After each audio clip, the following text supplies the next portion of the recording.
कृषि का क्षेत्र हमारी आवश्यकता की दृष्टि से भी महत्वपूर्ण है। 75वें वर्ष को भारत सरकार ने निर्णय किया है कि हम अमृत महोत्सव के रूप में मनाएंगे। मैं ये कहना चाहता हूँ कि कोविड की इतनी प्रतिकूलता के बावजूद भी किसान ने अपने दायित्व को निर्वहन किया। आज कृषि उत्पाद की दृष्टि से अगर हम देखें तो दुनिया के परिदृश्य पर हम प्रथम स्थान पर हैं या दूसरे स्थान पर हैं। जब प्रतिकूल परिस्थिति होती है तो सारे कामकाज बंद हो सकते हैं, लेकिन कृषि का क्षेत्र और हमारी गांव की अर्थव्यवस्था यह मेरुदंड बनकर भारत के साथ हमेशा खड़ी रहती है। ਖੇਤੀ ਕਾਨੂੰਨਾਂ ਖਿਲਾਫ ਅੰਦੋਲਨ ਮੁੜ ਭੱਗ ਗਿਆ। ਅਜਿਹੇ ਚ ਕੇਂਦਰੀ ਖੇਤੀਬਾੜੀ ਮੰਤਰੀ ਨਰਿੰਦਰ ਸਿੰਘ ਤੋਮਰ ਨੇ ਵੱਡਾ ਦਾਅਵਾ ਕੀਤਾ। ਉਹਨਾਂ ਕਿਹਾ ਕਿ ਕੇਂਦਰ ਸਰਕਾਰ ਇਸ ਸਾਲ ਦਸੰਬਰ ਤੱਕ ਕਿਸਾਨ ਡਾਟਾਬੇਸ ਨੂੰ ਮੌਜੂਦਾ 5.5 ਕਰੋੜ ਤੋਂ ਵਧਾ ਕੇ 8 ਕਰੋੜ ਤੱਕ ਲਿਜਾਏਗੀ। ਉਹਨਾਂ ਕਿਹਾ ਕਿ ਰਾਜ ਤੇ ਕੇਂਦਰ ਸਰਕਾਰਾਂ ਖੇਤੀਬਾੜੀ ਲਈ ਮਿਲ ਕੇ ਕੰਮ ਕਰ ਸਕਦੀਆਂ ਨੇ। ਇਸ ਨਾਲ ਆਰਥਿਕਤਾ ਨੂੰ ਹੁਲਾਰਾ ਮਿਲੇਗਾ। ਤੋਮਰ ਨੇ ਨਾਲ ਹੀ ਕਿਹਾ ਕਿ ਖੇਤੀਬਾੜੀ ਬੁਨਿਆਦੀ ਢਾਂਚਾ ਫੰਡ ਦੀ ਸਥਾਪਤੀ ਨਾਲ ਕਿਸਾਨ उत्पादक संगठन मंडियां ते नवे उद्यमां नूं जल्दी कर्जा मिलेगा। हम सभी कृषि के क्षेत्र में प्रतिबद्धता के साथ काम करने वाले लोग हैं। केंद्र सरकार और राज्य सरकार लगातार इस दिशा में प्रयत्नशील रहती है कि हमारे देश की खेती आगे बढ़े, किसान समृद्ध हो और खेती की अर्थव्यवस्था को बल मिले। इस दिशा में संयुक्त प्रयत्नों का प्रतिफल है कि किसान देश में खेती के क्षेत्र में कठोर परिश्रम कर रहा है और परिणाम स्वरूप आज कृषि उत्पाद की दृष्टि से अगर हम देखें तो दुनिया के परिदृश्य पर हम प्रथम स्थान पर हैं या दूसरे स्थान पर हैं। कृषि निर्यात की दृष्टि से भी अगर हम देखेंगे तो हमारे ध्यान में आएगा दुनिया के प्रथम देशों में भारत आज सम्मिलित हो गया है। इस गति को हम सब लोगों को मिलकर और बढ़ाना है। कृषि उत्पादन और खाद्यान्न की दृष्टि से हम आत्मनिर्भर ही नहीं अतिशेष राष्ट्र हैं। अपने देश की आवश्यकता को भी पूरा कर रहे हैं और दुनिया की आवश्यकता को भी पूर्ण करने का काम आज भारत और भारत का किसान कर रहा है। हम सब आजादी के 75वें वर्ष में हैं। 75वें वर्ष को भारत सरकार ने निर्णय किया है कि हम अमृत महोत्सव के रूप में मनाएंगे। प्रधानमंत्री जी के कर कमलों से इस वर्ष के कार्यक्रमों की शुरुआत हो चुकी है। भारत सरकार, राज्य सरकार, देश की अन्य प्रतिष्ठित संस्थाएं सब लोग मिलकर इस आजादी के महोत्सव को यादगार महोत्सव बनाने में जुटे हुए हैं। समय की आवश्यकता है कि हम अमृत महोत्सव के अवसर पर अतीत से प्रेरणा लें, वर्तमान में संकल्प करें और उसके प्रकाश में हम अपने भविष्य को गढ़ें, सुंदर बनाएं, प्रगतिशील बनाएं।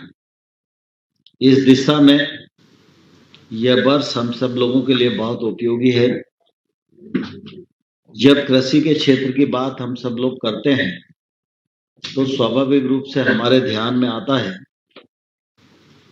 कि कृषि का क्षेत्र हमारी आवश्यकता की दृष्टि से भी महत्वपूर्ण है।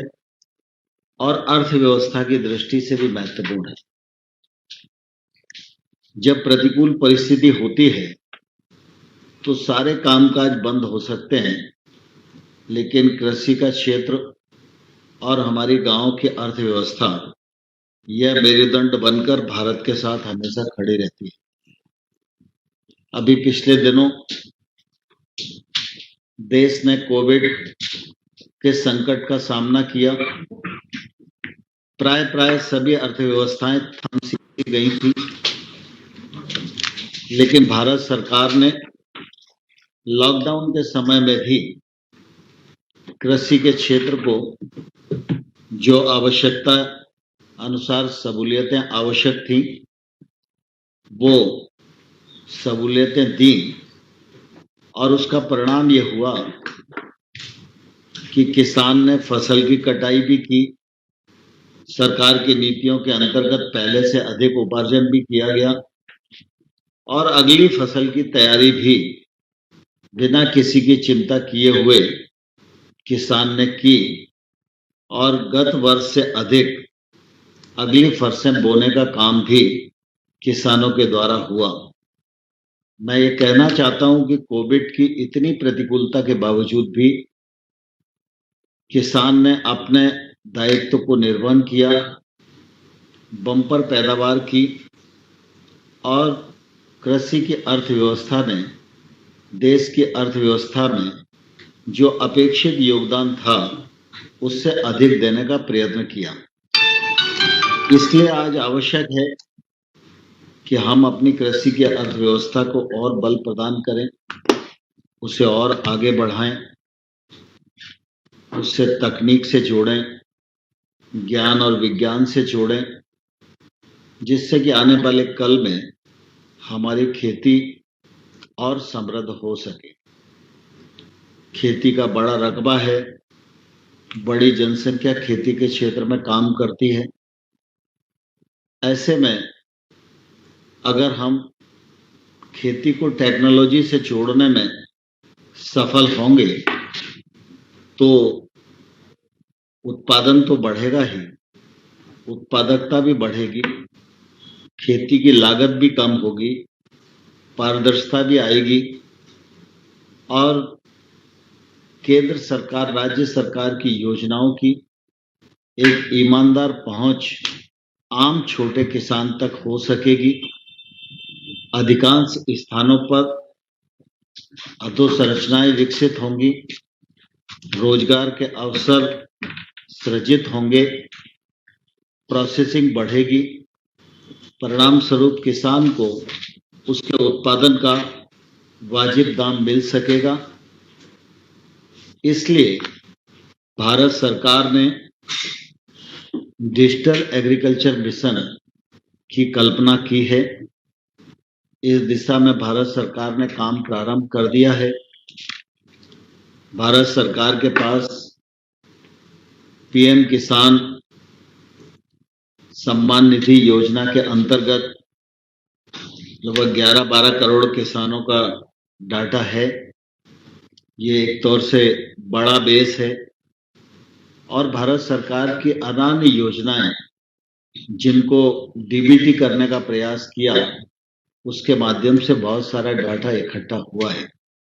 ये डाटा हमारी निश्चित रूप से पूंजी है, और इस पूंजी का लाभ उठाते हुए जितना काम पारदर्शिता के लिए किया जा सकता है और टेक्नोलॉजी का उपयोग करके अपनी क्षमताएं बढ़ाने के लिए किया जा सकता है, उस दिशा में भारत सरकार काम कर रही है। आज लगभग 5.5 करोड़ किसानों को आधार से और उनके भूमि के रकबे से लिंक करने की एक सफलतम कोशिश की गई है। नीचे जमीन पर कृषि क्षेत्र की जितनी राज्य सरकार केंद्र सरकार की योजनाएं हैं उनको जिलों में कैसे लिंक किया जा सकता है और आम किसान तक हमारी पहुंच कैसे बन सकती है, इस पर अनेक कंपनियों के साथ मिलकर पायलट प्रोजेक्ट करने का प्रयत्न किया जा रहा है और कोशिश की जा रही है कि दिसंबर तक 8 करोड़ किसानों को इस परियोजना से हम सब लोग जोड़ पाएंगे। आज हम सब राज्यों में महसूस करते हैं कि अगर हमको एडवांस प्लानिंग करनी हो तो बहुत सारी प्लानिंग हमारी अंदाज के आधार पर ही होती है, लेकिन अगर टेक्नोलॉजी का हम भरपूर उपयोग करने में सफल होंगे तो हम किसान की बुवाई से लेकर और उसके उत्पादन की प्रोसेसिंग तक सारी प्लानिंग भारत सरकार और राज्य सरकार मिलकर कर सकती है।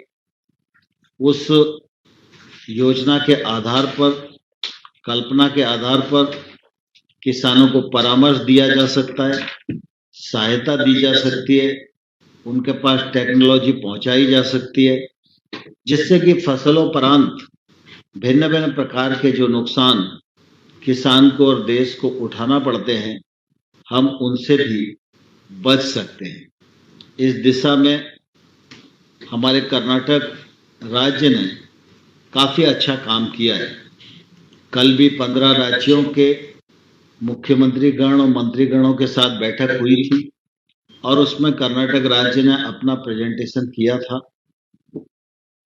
वो प्रेजेंटेशन आज भी आप सबके समक्ष होगा और उस प्रेजेंटेशन के बाद आप सबका जो सुझाव होगा उस सुझाव पर भी विचार किया जाएगा और हमारी कोशिश होगी कि उस प्रेजेंटेशन के आधार पर सारा देश विचार करे, सारा राज्य विचार करे और अगर हम उस दिशा में जा सकते हैं तो मैं समझता हूँ एक बड़ा परिवर्तन कृषि के क्षेत्र में करने में हम सफल होंगे और देश को नुकसान से बचा सकने में सफल होंगे।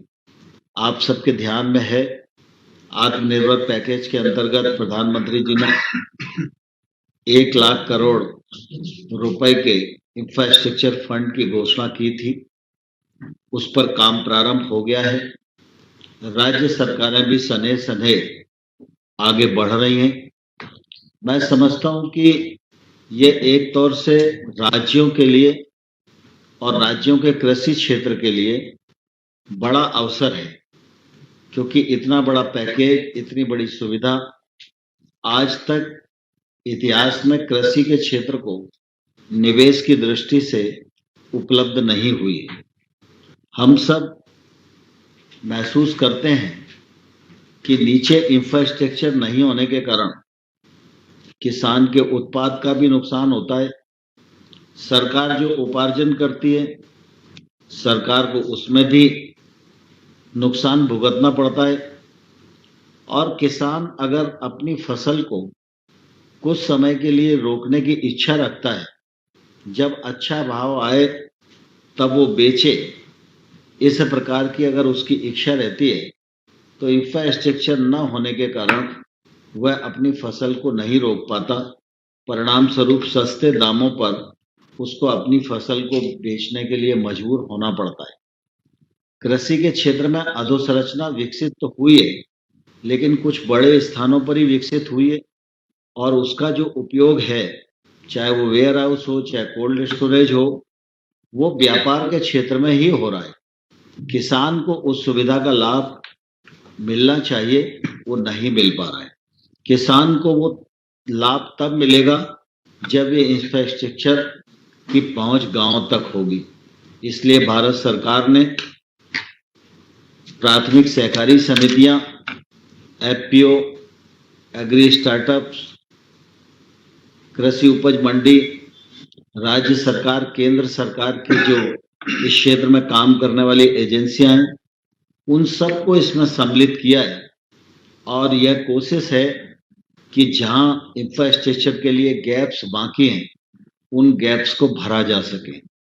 प्राय हम सब अनुभव करते हैं कि आमतौर पर बैंक के मामले में लोगों को शिकायत रहती है कि बैंक में जाते हैं तो लोन नहीं मिलता। मैं सभी उपस्थित पदाधिकारियों को कहना चाहता हूं कि इस इंफ्रास्ट्रक्चर फंड में एक अलग प्रकार की व्यवस्था की गई है। इसमें सारे बैंक आपको ऋण देने के लिए और इस गैप्स को भरने के लिए पूरी शिद्दत के साथ तैयार हैं। आप कृषि पोर्टल पर आइए, अपने प्रोजेक्ट को सबमिट करिए। केंद्रीय कृषि मंत्रालय हर सप्ताह इसकी मॉनिटरिंग करता है और हमारी कोशिश होगी कि आपको जल्दी से जल्दी आपकी आवश्यकता के अनुसार ऋण की उपलब्धता हो, ब्याज पर सब्सिडी मिले और जो अधोसंरचना की आवश्यकता है आपके राज्य में वो अधोसंरचना विकसित हो जिसका लाभ किसानों को मिल सके। मुझे बताते हुए प्रसन्नता है कि अभी बहुत कम ही दिन हुए हैं, लेकिन इस परियोजना में 10,000 प्रोजेक्ट राज्य सरकारों ने प्रस्तुत किए हैं, जिसमें 5,000 करोड़ रुपए की राशि स्वीकृत की जा चुकी है और हमारी कोशिश है कि इस पर राज्यों को और तत्परता से आगे बढ़कर काम करने की जरूरत है। हम सब इस बात को एहसास करते हैं कि खाद्यान्न के क्षेत्र में तो हमारी उपलब्धता हमारी आवश्यकता से कई गुना अधिक है, लेकिन दलहन और तिलहन इस दृष्टि से निश्चित रूप से अभी हमारी आत्मनिर्भरता नहीं। पिछले दिनों प्रधानमंत्री जी ने जब दलहन के लिए किसानों को आह्वान किया था, किसानों ने बहुत ही गंभीरता से उसे लिया और दलहन के क्षेत्र में हमारा रकबा भी बढ़ा, उत्पादन भी बढ़ा। सरकार ने उपार्जन की दृष्टि से भी अपनी नीतियों में परिवर्तन किया और आज दलहन और तिलहन को भी खरीदने का काम नेफेड के माध्यम से किया जाता है। यह भी एक नई चीज प्रधानमंत्री नरेंद्र मोदी जी के प्रधानमंत्री बनने के बाद कृषि के क्षेत्र में सुविधा के रूप में जुड़ी है। Bureau report D5 channel Punjabi. D5 channel Punjabi हुणे सबसक्राइब करो, बेल आइकन ते क्लिक करो। बाणी गुरु गुरु है बाणी विच बाणी अमृत सारे। ਗਿਆਨੀ ਸਾਹਿਬ ਸਿੰਘ ਜੀ ਸ਼ਾਹਬਾਦ ਮਾਰਕੰਡਾ ਵਾਲਿਆਂ ਨਾਲ ਕਰੋ ਸਿੱਧੀ ਗੱਲਬਾਤ ਤੇ ਜਾਣੋ ਗੁਰਬਾਣੀ ਦੇ ਅਰਥ। ਰੋਜ਼ਾਨਾ ਪਾਠ ਕਰਨ ਵਾਲੇ ਇਹ ਪ੍ਰੋਗਰਾਮ ਜ਼ਰੂਰ ਦੇਖਣ ਤੇ ਗੁਰੂ ਸਾਹਿਬ ਦੀਆਂ ਅਸੀਸਾਂ ਦੇ ਪਾਤਰ ਬਣਨ। ਦੇਖਣਾ ਨਾ ਭੁੱਲਣਾ ਸਾਡਾ ਖਾਸ ਪ੍ਰੋਗਰਾਮ ਗੁਰਬਾਣੀ ਗਿਆਨ, ਐਤਵਾਰ ਸਵੇਰੇ 7 ਤੋਂ 8 ਵਜੇ ਤੱਕ D5 ਚੈਨਲ ਪੰਜਾਬੀ ਤੇ।